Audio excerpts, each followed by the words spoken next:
Ma'am, हाँ, good morning. Good morning, good morning. Madam आज result आएगा? Good morning ma'am. तुम्हारा हाँ। वहां से 100 बनेगी है ना?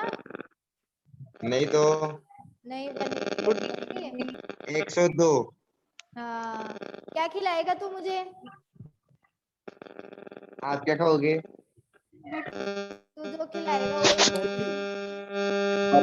घर पे आ जाओ। घर पे। घर कहाँ है तेरे? रोटी। रोटी है? हाँ। अच्छा, तो पास में ही रहता है ना? हाँ, निशा गुड मॉर्निंग। ये वो कौन करवा रहा है इस माइक को? सभी बच्चों के पास मेरी आवाज पहुंच रही है ना? Yes ma'am. Yes ma'am. Yes ma'am. Yes ma'am. चलो सभी बच्चों को मेरी तरफ से जो 10th रिजल्ट मैडम ये माइक बू बू कर रहा है। तो में से 100% बनाने पिछली के क्लास लिए। में भी ऐसे ही कर रही ऐसे ही कर रहा है मैम, पता नहीं कौन है। मैडम 100 तो नहीं पड़ेगी, 98 पड़ेगी। चलो ठीक है बच्चों। मैम हाँ, पूरी की पूरी बिना पढ़े बन रही। मैडम गुड मॉर्निंग दिव्या बेटा। मैम हाँ, आज रिजल्ट आएगा ना 10th का? आज रिजल्ट आएगा, तेरे 100 में से 100% बनेगी। टेंशन मत कर, मेरा आशीर्वाद तेरे साथ है। मैडम मैं मेहता से नहीं किया तो फिर किससे किया है? मैं तो न्यू स्टूडेंट हूँ। ये हाँ, तो बानू कोई है। बात नहीं। तो जरूरी है कि मेहता वाले बच्चों के 100 में से 100 बताऊं? तेरे भी तो बन सकती है। Yes madam. तू भी तो यस एक मैं मैडम स्क्रीन जरूरी क्लियर है। नहीं आ रही। है। मैम हमें भी आशीर्वाद दे दो। हाँ, तुम्हें भी आशीर्वाद। मेरे हाँ आशीर्वाद मैम। मैडम की सबके साथ में साथ हम है। भी हैं। 101 मैडम। देखो 12th वाले बच्चों मैडम का भी, फ्री का आशीर्वाद थोड़ी है। 12th वाले बच्चों के साथ में भी मेरा आशीर्वाद था। देखे ना रिजल्ट आप उनका? बिल्कुल मैडम। Yes ma'am. 5 के नो तो मैम। 1 के 99। चलो ठीक है बच्चों, अब मैं अपनी क्लास स्टार्ट करने जा रही हूँ मैम ये और माइक बंद कॉल करवाओ। कर रही हूँ सभी का, क्योंकि यस मैम। हाँ मैम। डिस्टर्ब कर रहे हैं। ये कौन है ऐसे बच्चे? चलो सभी बच्चे मुझे स्क्रीन पे जवाब देंगे ताकि तुम भी डिस्टर्ब ना हो और मैं भी नहीं डिस्टर्ब हूँ। चलो, कल आपने मुख्य क्वांटम संख्या और श्रोडिंगर का तरंग समीकरण, ये 3 टॉपिक पढ़े थे और यहाँ तक आपके पास नोट्स भी पहुंच गए थे। ठीक है ना भवेश गागर? स्क्रीन तो क्लियर है बिल्कुल? अभी तक तो मैंने कुछ लिखा ही नहीं, केवल टॉपिक और नाम ही डाले हैं। तो सभी के पास में कल वाले नोट्स पहुंच गए थे ना? फटाफट स्क्रीन पे बताओ मुझे, आगे का टॉपिक स्टार्ट करूं। दीपल, सोनम, यादव सब कह रहे हैं यस मैम। चलो ठीक है, बहुत अच्छी बात है। देखते ही कर लिया करो होमवर्क और याद भी किया करो। चलो अब अपन आगे का टॉपिक पढ़ने जा रहे हैं बच्चों। द्विगंशी क्वांटम संख्या, थोड़ी बड़ी क्वांटम संख्या है। ठीक है, और हो सके तो मेन पॉइंट तुम नोट भी करते रहना अपनी नोटबुक में। मैं वैसे डिटेल से पढ़ा रही हूँ, हो सकता है नोट्सों में 1-2 पॉइंट नहीं आए आपके पास में। ठीक है, तो सभी बच्चे मोटे मोटे तौर पे नोट करते रहेंगे कि मैम क्या बता रही है। मैं वैसे भी नोट्स भी सेंड कर दूंगी, बाय द वे नोट्सों में 1-2 लाइन मिस भी हो जाए तो। चलो अपन दूसरी क्वांटम संख्या पढ़ने जा रहे हैं, द्विगंशी क्वांटम संख्या। द्विगंशी क्वांटम संख्या, देखो बच्चों, द्विगंशी क्वांटम संख्या क्या होती है, एक एक पॉइंट क्लियर करते हुए चल रहे हैं अपन। द्विगंशी क्वांटम संख्या का पहला पॉइंट है, इस क्वांटम संख्या की खोज एक वैज्ञानिक था जिसका नाम था सोमरफील्ड। कई जगह इसको समरफील्ड भी लिखते हैं। तो सोमरफील्ड नामक वैज्ञानिक ने किसकी खोज की थी? दिगंसी क्वांटम संख्या की। हाँ राजकुमार जाट, गुड मॉर्निंग। तो सोमरफील्ड नामक वैज्ञानिक ने दिगंसी क्वांटम संख्या की खोज की थी। दूसरा पॉइंट है, इस क्वांटम संख्या को स्मॉल एल से दर्शाया जाता है। किसे दर्शाया जाता है? स्मॉल एल से, या छोटे अक्षर एल से दर्शाया जाता है। तीसरा पॉइंट है, इस क्वांटम संख्या को बोम क्वांटम संख्या, बोम क्वांटम संख्या या कोणीय संवेग क्वांटम संख्या भी कहा जाता है। बोम क्वांटम संख्या या कोणीय संवेग क्वांटम संख्या भी कहा जाता है। तो दिगंसी क्वांटम संख्या के 3 नाम हो गए, दिगंसी क्वांटम संख्या या बोम क्वांटम संख्या या कोणीय संवेग क्वांटम संख्या। तो दिगंसी क्वांटम संख्या को बोम क्वांटम संख्या या कोणीय संवेग क्वांटम संख्या भी कहा जाता है। इस क्वांटम संख्या की सहायता से इलेक्ट्रॉनों के कक्षीय कोणीय संवेग की गणना की जाती है। इस क्वांटम संख्या की सहायता से इलेक्ट्रॉनों के किसकी गणना की जाती है? कक्षीय कोणीय संवेग की गणना भी की जाती है। कक्षीय कोणीय संवेग का फॉर्मूला होता है, कक्षीय कोणीय संवेग बराबर h/2π√L+1। ये किसका फॉर्मूला होता है? कक्षीय कोणीय संवेग का। तो दिगंसी क्वांटम संख्या की सहायता से ये पॉइंट और ये पॉइंट आप नोट कर लेना, ये आपको नोट्सों में नहीं मिलेंगे। मैं आपको टिक करते जा रही हूँ कि कौन कौन सा पॉइंट नोट करना है आपको। तो इस क्वांटम संख्या की सहायता से कक्षीय कोणीय संवेग की गणना की जाती है। कक्षीय कोणीय संवेग का फॉर्मूला होता है h/2π√L+1। अगला पॉइंट है, यह क्वांटम संख्या उपकक्षा, उपकोष, उप ऊर्जा के बारे में बताती है। उपकक्षा, उपकोष और किसके बारे में बताती है? उप ऊर्जा के बारे में बताती है। कल वाली क्वांटम संख्या कोष, कक्षा और ऊर्जा के बारे में बता रही थी, ठीक है। एक पार्ट के पर नहीं आ रहा हूं, नहीं करना है, बस केवल नोट्स ही करने हैं। क्वेश्चन आंसर लास्ट के मैं बाद में करवाऊंगी। तो यह क्वांटम संख्या उपकक्षा, उपकोष, उप ऊर्जा के बारे में बताती है। अगला पॉइंट है, L का मान 0 से प्रारंभ होता है और n-1 तक चलता है। 0 से प्रारंभ होता है और कहाँ तक चलता है? n-1 तक।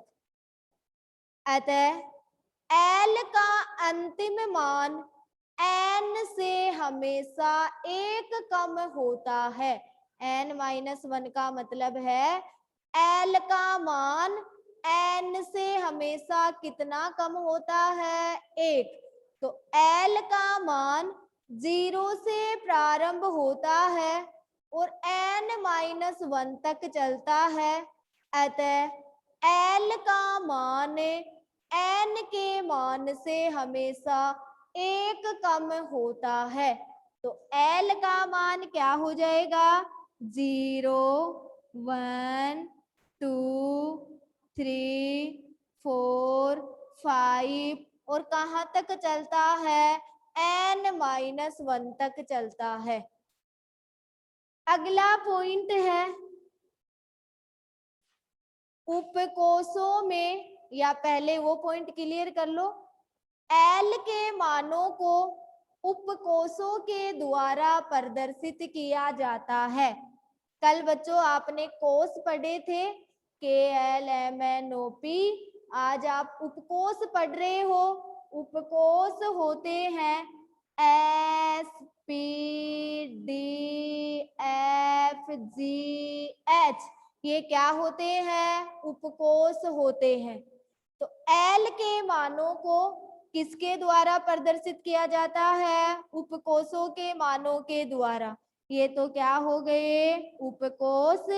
देखो बच्चों, L का मान 0 से प्रारंभ होता है, इसलिए L का मान S के लिए कितना होगा, 0, P के लिए 1, D के लिए 2, F के लिए 3, G के लिए 4, H के लिए 5।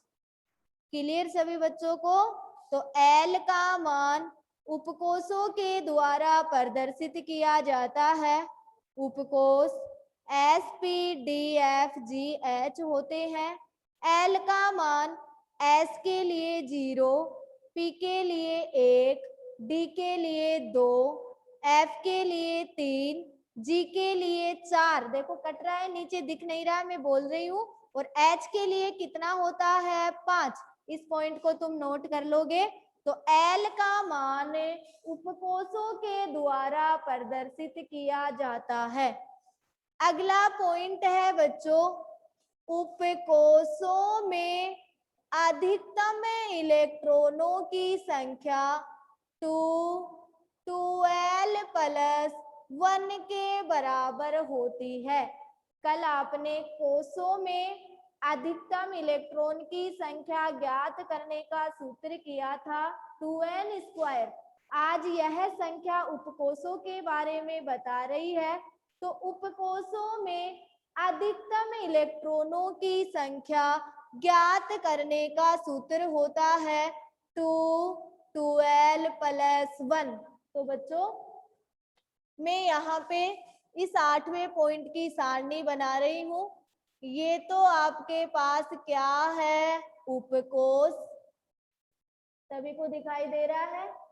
ये आपके पास L का मान है और ये आपके पास उपकोषों में अधिकतम इलेक्ट्रॉन की संख्या। उपकोषों में अधिकतम इलेक्ट्रॉन की संख्या, और उपकोषों में अधिकतम इलेक्ट्रॉन की संख्या किसके तुल्य होती है, 212+1 के तुल्य। ये आप सारणी बनाने जा रहे हो। चलो बच्चों, उपकोष क्या क्या होते हैं, S P D F G और H, ये उपकोष होते हैं। SPDF तक भी कर सकते हो, जरूरी नहीं तुम H तक पहुंचो, 4 भी कर सकते हो। SPDF, P पे आपके पास फोक्स पहुंच रहा है, मैं बोल रही हूँ यहाँ पे P है। बोलो बच्चों, यहीं से तुम क्लियर कर लो। L का मान S के लिए 0, P के लिए 1, D के लिए 2, F के लिए 3, G के लिए 4 और H के लिए 5। ये किसके मान हो गए, L के मान हो गए। अब तुम निकाल लोगे सूत्र से। उपकोषों में S उपकोष में अधिकतम इलेक्ट्रॉन की संख्या बोलो 2 गुणा L का मान 0 + 1, तो कितनी आ गई, 2। S उपकोष में अधिकतम इलेक्ट्रॉन की संख्या कितनी आई, 2। चलो बच्चों फटाफट P में बताओ मुझे निकाल के। P उपकोष में बोलो, फटाफट बोलो, 2 गुणा 1, अभी तक स्क्रीन पर किसी का हाथ है, दीपल, बिल्कुल वेरी गुड, +1 गुणा बराबर बोलो 2 एकम 2 और 3 दूनी 6। चलो डी में बताओ, डी में भवेश डी में, हाँ डी में सरिता 10, शिवानी 10, दीपल 10, बिल्कुल सही है। तो बोलो 2 गुणा 2 प्लस 1 5 दूनी 10। चलो बच्चों ऐप में बताओ, हाँ सरिता चौधरी ऐप में 14, दीपल 14 सही है। 2 गुणा 3 प्लस 1 6 7 दूनी 14। चलो जी में बोलो बच्चों, जी में बोलो, हाँ 18 शिवानी सही है। 2 गुणा 4 प्लस 1 9 दूनी 18। एच में बोलो, एच में बोलो, हाँ हाँ सबका सही आ रहा है। अरे अभी ये 20 किसका आया, 20 गलत है, 22 आएगा। 2 गुणा 5 प्लस 1 11 दूनी 22। तो उपकोषों में अधिकतम इलेक्ट्रॉनों की संख्या 212 प्लस 1 के बराबर होती है। सभी बच्चों को ये सारणी क्लियर है क्या? फटाफट बोलो, सभी बच्चों को सारणी क्लियर है? किसी को कोई प्रॉब्लम है इस सारणी में कि 2 6 10 14 कहाँ से आए? चलो चलो सभी बच्चों को क्लियर है, बिल्कुल अच्छी बात। अंकित यादव नो मैम, अंकित यादव कहाँ पे प्रॉब्लम आई? अंकित यादव फटाफट बोल, देख मैं रिपीट कर रही हूँ। उपकोष SPDFGH होते हैं। L का मान S के लिए 0, क्योंकि L का मान हमेशा 0 से प्रारंभ होता है। अंकित यादव 0 1 2 3 4 5 ये तो तू समझ गया होगा।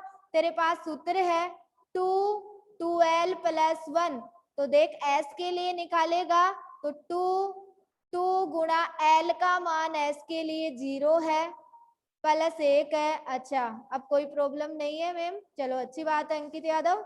चलो अब मैं इसी के आगे का पॉइंट बताने जा रही हूँ, बिल्कुल ध्यान से सुनेंगे सभी बच्चे, उस पॉइंट से क्वेश्चन भी पूछे जाते हैं। 9वां पॉइंट है कोषों में उपकोषों की संख्या n के बराबर होती है। कोषों में उपकोषों की संख्या किसके बराबर होती है? n के बराबर होती है। इस पॉइंट का मतलब बच्चों ये है, जो कोषों की संख्या होगी वो ही उपकोषों की होगी, क्योंकि कल आपने कोषों की संख्या को किससे प्रदर्शित किया था? n से। तो मैंने कहा है कोषों में उपकोषों की संख्या n के बराबर होती है।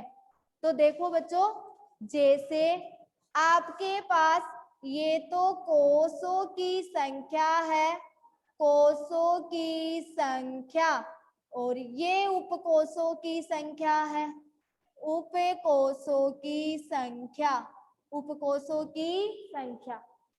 सारणी देखते ही, क्योंकि इस सारणी के अलावा मैं इसके बहुत सारे एग्जाम्पल भी करवाऊंगी।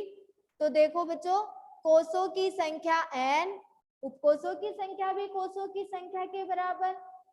कोषों की संख्या यदि 1 2 3 4 है मान लो, तो उपकोषों की संख्या, क्योंकि कल मैंने आपको बताया था n का मान 1 से प्रारंभ होता है और अनंत तक चलता है, लेकिन 0 नहीं होता है। तो देख लो बच्चों, वही पॉइंट आ रहा है, इसलिए मैंने 0 से स्टार्ट नहीं किया, क्या डायरेक्ट किससे स्टार्ट कर दिया? 1 से। ठीक है बच्चों, 1 उपकोषों की संख्या भी वो की वही होगी, 1 2 3 4। उपकोष कौन कौन से होते हैं? SPDFGH। उपकोषों की संख्या 1 आई है, इसका मतलब कौन सा उपकोष संभव है? S।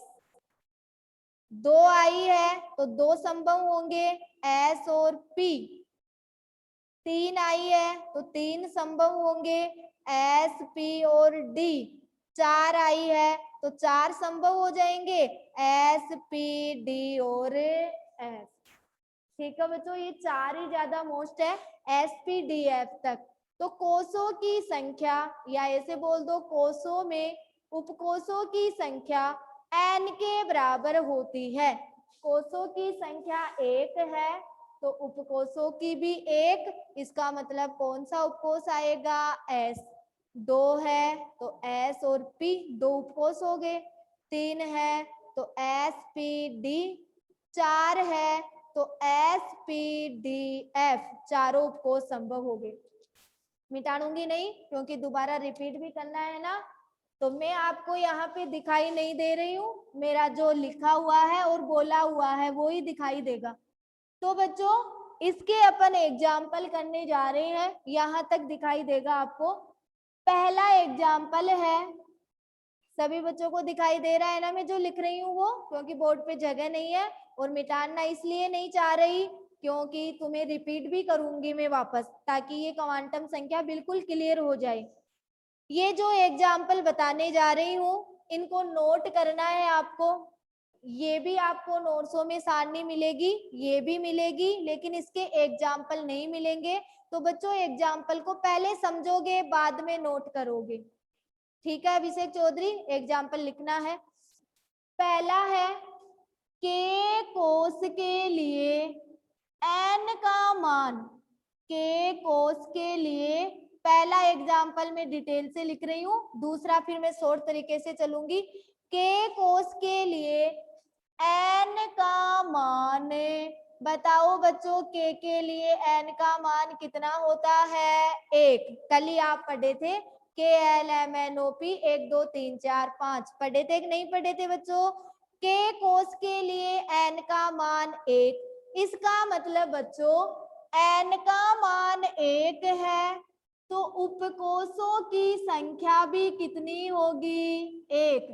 तो उपकोषों की संख्या बताओ कितनी होगी? 1। इस एग्जाम्पल को समझ लो, बाकी 3 एग्जाम्पल तुम खुद ही बताने लग जाओगे मुझे, पहले लिखो मत बाद में लिख लेना।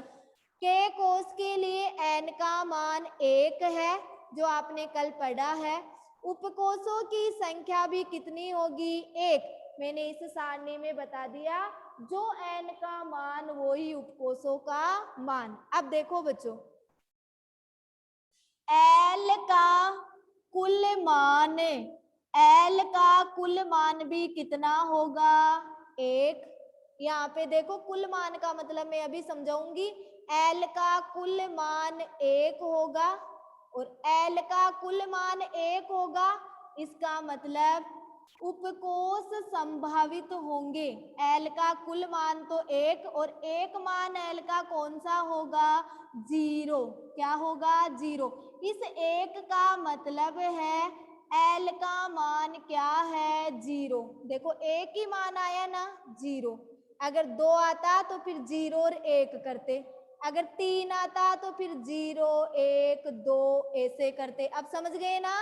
क्योंकि L का मान तो कहाँ से प्रारंभ होता है? 0 से प्रारंभ होता है। तो उपकोष होगा, उपकोष बताओ बच्चों, उपकोष की संख्या 1 और 1 आने पर कौन सा उपकोष है? S। तो मैं यहाँ पे क्या लिख देती हूँ? S। और n का मान 1 है तो मैं यहाँ पे क्या लगा दी? 1s। अब समझ गए होंगे। देखो L का मान S के लिए कितना है? 0। और यहाँ पे भी L का मान कितना आ रहा है? 0। ये एग्जाम्पल सभी बच्चों को क्लियर है? 0 आता है तो कौन सा? S। 0 और 1 आएगा तो SP। 0 1 2 आएगा तो SPD। देखो सारणी, तभी मैं मिटा नहीं रही हूँ, ठीक है बच्चों? तो उपकोष कौन सा संभव हो गया? 1s। इस 1 का मतलब है n का मान कितना है? 1 और s का मतलब है l का मान कितना है? 0। चलो बच्चों अब मैं दूसरा एग्जाम्पल कर रही हूँ। के बाद में कौन आता है? l। l कोष के लिए n का मान, l कोष के लिए बोलो बच्चों n का मान, अब फटाफट मुझे तुम ही जवाब देते जाओ। l का मान कितना होगा l के लिए? l के लिए 2। अरविंद कुमावत बिल्कुल करेक्ट। कविता 2। हाँ हाँ अभी ऐसे बोला है ना मैम रिपीट करो बेटा, इसी में अभी रिपीट भी हो जाएगा। हाँ सबका सही आ रहा है।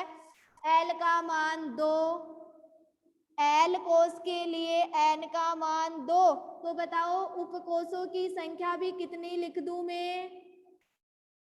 उपकोषों की संख्या कितनी लिख दूं? एन का मान 2 आया तो उपकोषों की संख्या भी 2। हाँ इसका मतलब सभी बच्चों को क्लियर हो रहा है।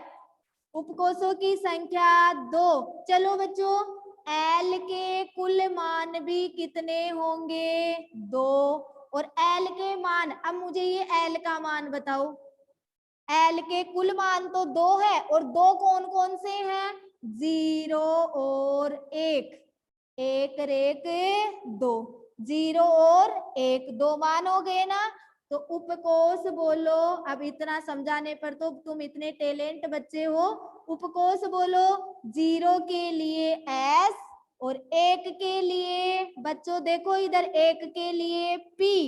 एन का मान आपके पास 2 है तो 2s और 2p, 2s और 2p। हाँ दीपल कोमा लगा लगा के लिखेगी। और उपकोष पता चलने के बाद में आप एन का मान भी उपकोषों के साथ लगाओगे। बिल्कुल क्लियर सभी बच्चों को ये एग्जाम्पल दोनों? अब तीसरा मुझे करके बता दोगे क्या? बिल्कुल क्लियर। मैं भी तुम्हारे साथ साथ चलूंगी, ऐसे नहीं तुम्हारे से ही करवाऊंगी, मैं भी तुम्हारे साथ साथ चल रही हूँ। चलो बच्चों अब मुझे बताते जाना। तीसरा और भी क्लियर हो जाएगा। के एल, एल के बाद में क्या आएगा? एम। चलो फटाफट जवाब दो। एम के लिए, अब मैं शॉर्ट में लिख रही हूँ, एम के लिए एन का मान कितना लिखूं? 3। शाबाश। उपकोषों की संभावित संख्या बताओ।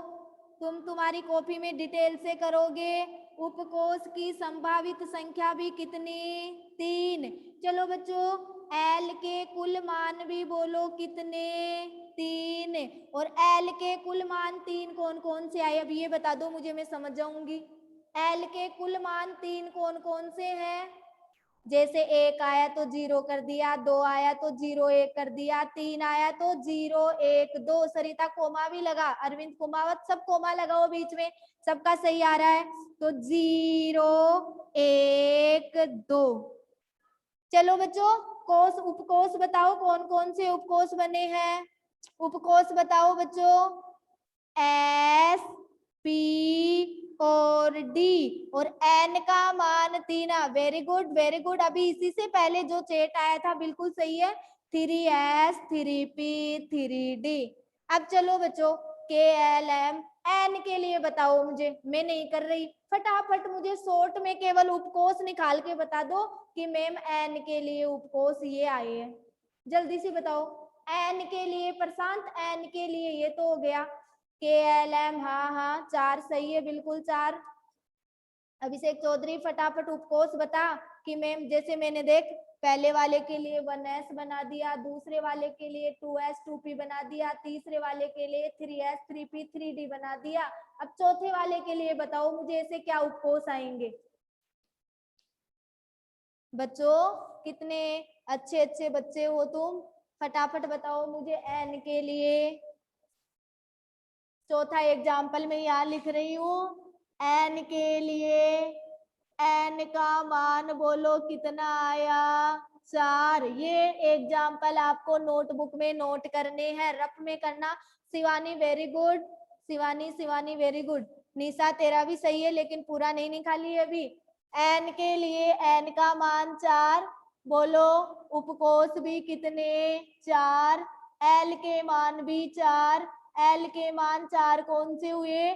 0 1 2 3। बोलो 0 के लिए एस, 1 के लिए पी, 2 के लिए डी, 3 के लिए एफ। एन का मान 4 है तो 4s 4p 4d 4f। सभी को क्लियर ये चारों एग्जाम्पल? फटाफट बोलो बच्चों, इसके 2 पॉइंट और है, और पढ़ाऊं? यस मैम, सभी को क्लियर? चलो अच्छी बात है। अब चलो बच्चों सभी ने नोट कर लिए क्या ये एग्जाम्पल? फटाफट नोट कर लो। हाँ हाँ हाँ कर लिए सबने। चलो अब अपन अगला पॉइंट 10वां करने जा रहे हैं बच्चों। हाँ नहीं किया तो अभी से कर ले, अभी मैं मिटानी नहीं हूँ। 10वां पॉइंट देखो, मैं यहाँ पे बता रही हूँ, यह क्वांटम संख्या उपकोषों की आकृति के बारे में बताती है। ये पॉइंट भी तुम अपनी नोटबुक में उतारोगे, रफ में उतार रहे हो ना। अब मेरे नोट्स भेजने के बाद में उन नोट्सों में ये पॉइंट जो मैं टिक लगा रही हूँ वो लिखने के बाद में उनके नीचे ये 4-5 पॉइंट जो नहीं मिलेंगे वो तुम्हें लिखना है। देखो मैंने टिक लगा रखा है, तीसरा, चौथा, 7वां और 9वें के एग्जाम्पल के। अब 10वां में बता रही हूँ, यह क्वांटम संख्या उपकोषों की आकृति के बारे में बताती है। उपकोषों की आकृति के बारे में बताती है, जैसे एस उपकोष और पी उपकोष, डी उपकोष और एफ उपकोष। डी उपकोष और कौन सा हुआ, एफ उपकोष। देखो बच्चों, एस उपकोष की आकृति गोलाकार होती है, पी उपकोष की आकृति डंबलाकार होती है। अभी अपना आगे का टॉपिक आएगा, परमाणु कक्षकों की आकृतियां, वहां पे गोलाकार, डंबलाकार ये सब बना बना के बताऊंगी तुम्हें। डी उपकोष की आकृति द्विडंबलाकार होती है, द्विडंबलाकार होती है, गोलाकार, डंबलाकार, द्विडंबलाकार, डबल डंबल के आकार की। और एफ उपकोष की आकृति जटिल होती है। कैसी होती है, जटिल। 11वां पॉइंट है, यह क्वांटम संख्या, ये भी आप उतारोगे, चुंबकीय क्षेत्र की अनुपस्थिति में ज्ञात की जाती है। कल मुख्य भी चुंबकीय क्षेत्र की अनुपस्थिति में की गई थी और यह क्वांटम संख्या भी चुंबकीय क्षेत्र की अनुपस्थिति में क्या की जाती है, ज्ञात की जाती है। देखो बच्चों, 12वां पॉइंट है आपका, जो मैं यहाँ पे आपको बता रही हूँ। 12वां पॉइंट आपका है एस पी डी एफ का अर्थ, ये भी आपको उतारना है। एस पी डी एफ का अर्थ, एस का मतलब शार्प होता है, पी का मतलब प्रिंसिपल होता है, PRINCIPAL, डी का मतलब डिफ्यूज होता है और एफ का मतलब फंडामेंटल होता है, फंडामेंटल होता है। SPDF का अर्थ, एस का मतलब शार्प, SHARP, पी का मतलब प्रिंसिपल, डी का मतलब डिफ्यूज, DIFFUSE, एफ का मतलब फंडामेंटल, FUNDAMENTAL, जो वैज्ञानिकों ने रेखीय स्पेक्ट्रम के लिए उपयोग में लिए थे। किसके लिए, रेखीय स्पेक्ट्रम के लिए। हाँ टिंकू, मैं बोल रही हूँ बेटा, स्क्रीन क्लियर नहीं आ रही तो बस एक ही पॉइंट ये बचा है। ये आपकी क्वांटम संख्या हो गई, द्विगंशी क्वांटम संख्या। तो बच्चों फटाफट में इस क्वांटम संख्या को रिपीट कर रही हूँ। इस क्वांटम संख्या की खोज सोमरफील्ड नामक वैज्ञानिक ने की थी। क्वांटम संख्या को स्मॉल l से दर्शाया जाता है। इसे भौम क्वांटम संख्या या कोणीय संवेग क्वांटम संख्या कहते हैं। इसकी सहायता से कक्षीय कोणीय संवेग ज्ञात किया जाता है। कक्षीय कोणीय संवेग का फॉर्मूला है h/2π√L L+1। यह क्वांटम संख्या उपकक्षा, उपकोष, उप ऊर्जा के बारे में बताती है। L का मान 0 से प्रारंभ होता है, n-1 तक चलता है, अतः L का मान n से हमेशा 1 कम होता है। L का मान 0, 1, 2, 3, 4, 5 n-1 तक। L के मानों को उपकोषों के द्वारा प्रदर्शित किया जाता है। उपकोष SPDFGH, L के मान 0, 1, 2, 3, 4, 5। उपकोषों में अधिकतम इलेक्ट्रॉनों की संख्या 2L+1 होती है, जो मैंने आपको सारणी में दिखा दिया है। कोषों में उपकोषों की संख्या n के बराबर होती है। जो सारणी से प्रदर्शित किया जा रहा है और इसके 4 एग्जाम्पलों के द्वारा भी मैंने प्रदर्शित कर दिया। ठीक है बच्चों, उपकोषों की यह क्वांटम संख्या उपकोषों की आकृति के बारे में बताती है। एस की आकृति गोलाकार, पी की डंबलाकार, डी की द्विडंबलाकार, एफ की जटिल आकृति होती है। यह क्वांटम संख्या चुंबकीय क्षेत्र की अनुपस्थिति में ज्ञात की जाती है।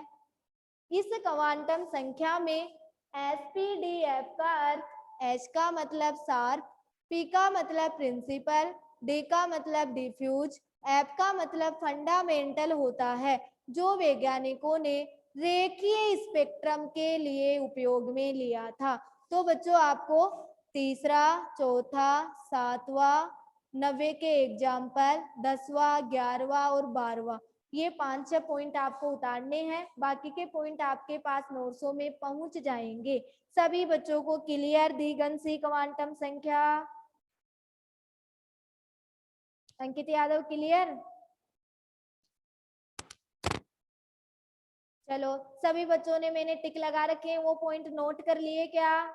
फटाफट बोलो बच्चों, सभी ने नोट कर लिए जो मैंने टिक टिक लगा रखे हैं?